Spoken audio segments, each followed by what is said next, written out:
అయితే మనం ప్రస్తుతానికి ఇప్పుడున్న పరిస్థితికి మనం గిట్టుబాటు ధర గురించి మాట్లాడతాం. తర్వాత ఇన్సూరెన్స్ ఇవి గవర్నమెంట్ నేలలో వెళ్ళిపోతుంది, ప్రతిఫలం లేదు. గిట్టుబాటు ధర మీకున్న సమస్యలన్నీ మీరు చెప్పారు. అయితే నెక్స్ట్ ప్రాసెసింగ్ యూనిట్ వాళ్ళు కూడా వాళ్ళ ప్రాబ్లమ్స్ ఏంటో చూసి కరెక్ట్గా సరైన డెసిషన్ తీసుకుంటారని మాట్లాడుతున్నాం. అలాగే మ్యాంగో బోర్డుకు సంబంధించి కొంచెం ఇన్ఫర్మేషన్ ఇద్దాం అనుకుంటున్నాను. మ్యాంగో బోర్డు బాగా ట్రై చేసాము ఈ 1 yearలో. నెక్స్ట్ ఫిబ్రవరిలో మనకు వచ్చేస్తుంది అనుకుందాం. అక్కడ జరిగిన హడావుడికి తర్వాత ఇప్పుడే డైరెక్టర్ గారు కూడా చెప్తున్నారు, చాలా ఇన్ఫర్మేషన్ అడిగారు. ఏంటి మీ పొజిషన్ ఏంటి, ఎలా చేయాలి? రైతు అభ్యర్థులు 20-25 సీజన్ స్టార్ట్ అవుతుంది. సో రైతుల పాయింట్ ఆఫ్ వ్యూ పెట్టి రైతు ఇష్యూస్ ఏమి ఉన్నాయి. సో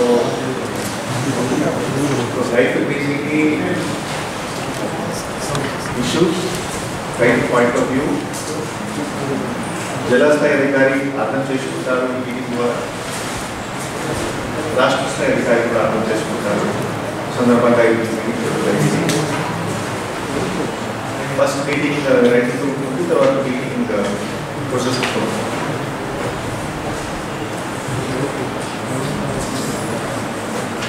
ఈ మీటింగ్ ఎందుకు సెపరేట్ చేస్తున్నాము? బికాస్ గతంలో కొన్నిసార్లు మీటింగ్ జరిగింది.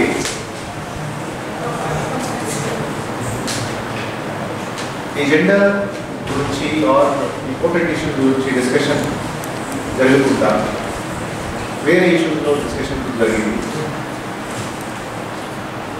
సో ఇది చూసిన తర్వాత ఈ సెపరేట్ మీటింగ్స్ పెట్టడం రైతుల నాయకుడు రైతుకి ఒకటి చివరిలో ఏం చెప్తున్నాను, గవర్నమెంట్ మరియు ఆఫీసర్స్ ఎప్పుడైనా ఉంటే రైతులతో సమాచారం. That is the first point.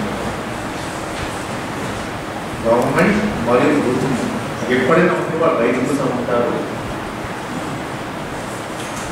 Mango ప్రొసెసర్స్కి ఏమేమి సమస్య ఉన్నాయి ఆ సమస్య తెలుసు, నో ప్రాబ్లం. కానీ ఫస్ట్ ప్రయారిటీ ఎప్పుడైనా ఉంటే రైతుకి ఇవ్వాలి. ఈ పాయింట్ అందరికీ క్లారిటీ వచ్చింది. ఈ సేవలు ఏమైనా ఉంటున్నారో అందరికీ క్లారిటీ. సో మీరు ఎప్పుడు బేసిక్ ఎటువంటి డౌట్స్ మీకు ఆలోచన రాకూడదు దాట్ మన వాళ్ళకి ఫీవర్ చేస్తున్నాము, అది ప్రాసెస్ ఎప్పుడు. కానీ ఇండస్ట్రీలో చూసుకోవాలి, వాళ్ళు కూడా సర్వైవ్ అవ్వాలి. ఓకే. మూడోది మీ మీటింగ్ తర్వాత ఇండస్ట్రీ మీటింగ్ కూడా చేయడం జరుగుతుంది. వాళ్ళ పాయింట్ కూడా అర్థం చేయడం జరుగుతుంది. వాళ్ళు కరెక్ట్గా మాట్లాడుతున్నారా, కరెక్ట్గా మాట్లాడలేదు, మనకి ఎట్లా తెలుస్తుంది?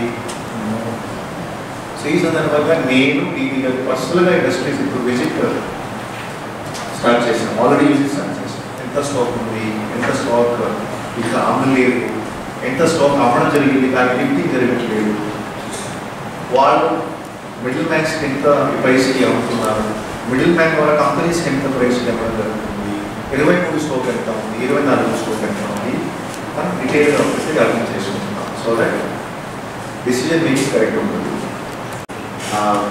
పాయింట్ ఆఫ్ వ్యూలో మీరు ఖచ్చితంగా మీకు ఒక భరోసా ఇస్తున్నాను.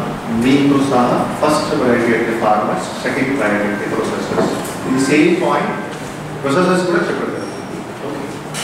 So this is from my side. Thank you. ఈరోజు ముందుగా మామిడి రైతుల యొక్క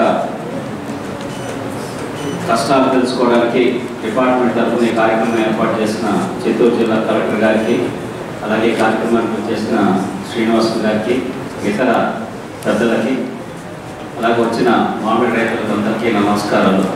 పెద్దలందరూ అన్ని అంశాలు మాట్లాడారు. ఖచ్చితంగా ఇది ముఖ్యమంత్రి గారి సొంత జిల్లా కాబట్టి ఇక్కడ ఉండే ప్రతి ఒక్క రైతుల కష్టం తీర్చే బాధ్యత ఆయన తీసుకుంటాడని ఒకటి మాత్రం నేను ఘంటాబద్ధంగా చెప్తాను. ఖచ్చితంగా 25వ తారీఖు మళ్ళీ సీఎం గారు కుప్పం వస్తున్నారు. ఆయన దృష్టికి ఇక్కడ ఆల్రెడీ ఒక రిప్రజెంటేషన్ రావడం జరిగింది.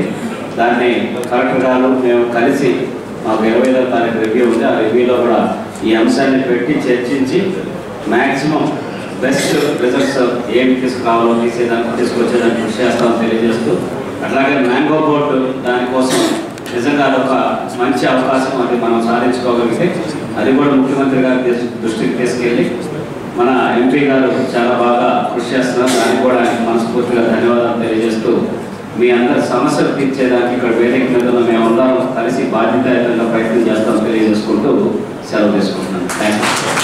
మీరందరూ చెప్పినటువంటి విషయాలన్నింటినీ కూడా పరిశీలించిన తర్వాత మామిడి రైతులకి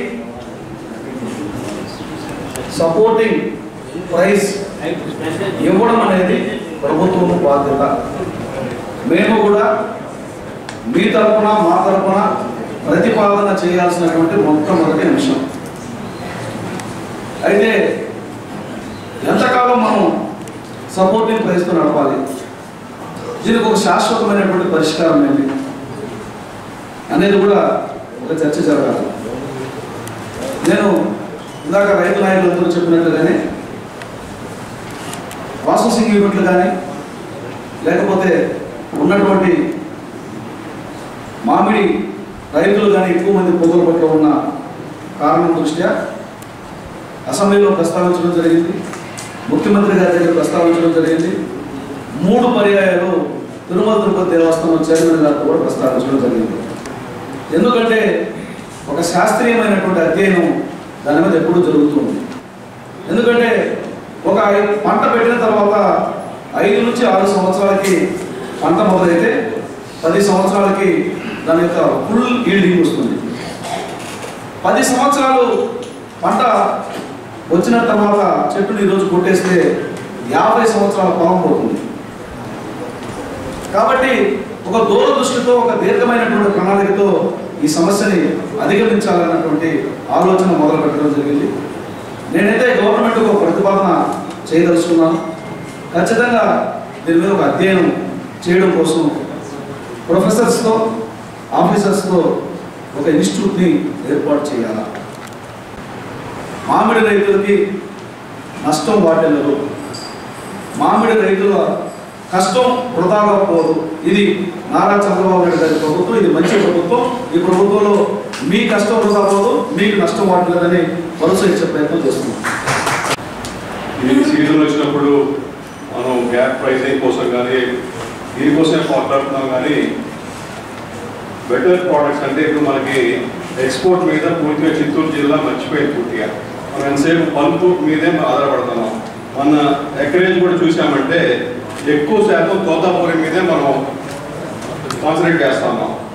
మనం మల్గోవా కానీ అల్ఫన్సో కానీ ఇలాంటి రకాలకి ఎక్కువ ప్రాధాన్యం ఇవ్వట్లేదు.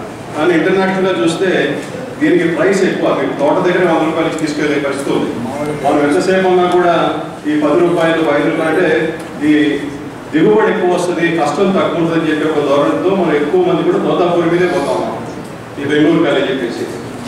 అది పూర్తిగా మన ఫ్యాక్టరీస్ మీద ప్రైస్ ఆధారపడడం ఉంది. ఇవాళ కొనేవాళ్ళు లేరు, 14,000 అని చెప్పి పొద్దున మన దూరం చెప్పారు. పల్పు ఉన్న స్టాకే కదలడం లేదు, కొత్త తీసుకుని ఏం చేయాలనేది. దానికి మనం వచ్చే క్రాప్స్ అంతా కూడా వాల్యూ యాడెడ్ ప్రోడక్ట్స్ అంటే బేనిషా కానీ ఇందాక చెప్పినట్టు ఇవన్నీ కూడా వేసుకుంటూ పోతే, ఇంకోటి ముఖ్యంగా యంత్రాంగాన్ని కూడా నేను కోరేది ఏంటంటే ఎక్స్పోర్ట్కి కావాల్సింది గామా రేడియేషన్ ఒక ప్లాంట్ ఒకటి ఉండాలి. ఇక్కడ గామా రేడియేషన్ ప్లాంట్ కలిగి ఉంటే డైరెక్ట్గా ఎక్స్పోర్ట్ చేయడానికి మనకి స్కోప్ ఉంటుంది. అది one of the prior requirements. మనం ఎవరికైనా మన వెస్ట్రన్ కంట్రీస్కి ఎక్కడ చేయాలంటే ముందుగా ఇక్కడ రేడియేషన్ చేసి దాన్ని ఫర్టిలైజ్ చేసి కానీ మనం ఎగుమతి చేయలేము.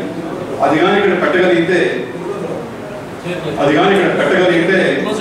ఖచ్చితంగా ఎక్కువ అవుట్పుట్ మనం ఇక్కడ నుంచి బయటికి పంపించడానికి కూడా స్కోప్ ఉంటుంది. అది కూడా మనం దాని మీద దృష్టి పెడతామని చెప్పి ఆశిస్తూ ఇక్కడ వచ్చిన కూడా థ్యాంక్ యూ చెప్తాను.